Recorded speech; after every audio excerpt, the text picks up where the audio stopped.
Anand railway station પર ચોરીની ચોંકાવનારી ઘટના બની છે। મુસાફરી દરમિયાન આરામ ફરમાવતા પહેલા સાવધાન। પ્લેટફોર્મ પર ઊંઘતા મુસાફરનું પાકીટ ચોરાયું છે। ટ્રેનની રાહ જોતા આરામ કરી રહેલા મુસાફર શિકાર બન્યા છે। ચોરે મીઠી ઊંઘનો ફાયદો ઉઠાવ્યો, હાથ સફાઈ કરી ફરાર થયો। સમગ્ર ઘટના કેમેરામાં કેદ થઈ છે। વિડીયો સોશિયલ મીડિયામાં પણ વાયરલ થયો છે અને વાયરલ વિડીયોના આધારે પોલીસે તપાસ શરૂ કરી છે।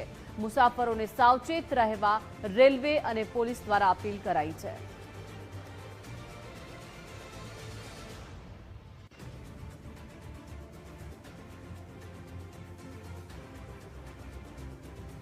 તો આણંદ રેલવે સ્ટેશન પરની આ ઘટના છે। જોઈ શકાય છે મુસાફર ઊંઘી રહ્યા છે અને ચોર દ્વારા તેમનો ફોન ચોરી કરવામાં આવી રહ્યો છે અને હવે મુસાફરોને સાવચેત રહેવા રેલવે અને પોલીસ દ્વારા અપીલ કરવામાં આવી રહી છે। મુસાફરી દરમિયાન હવે આરામ ફરમાવતા પહેલા સાવધાન રહેવાની જરૂર છે, કેમ કે પ્લેટફોર્મ ઉપર ઊંઘતા મુસાફરનું પાકીટ ચોરાયું છે। ટ્રેનની રાહ જોતા તેઓ આરામ કરી રહ્યા હતા, તે દરમિયાન આ મુસાફર શિકાર બન્યા છે।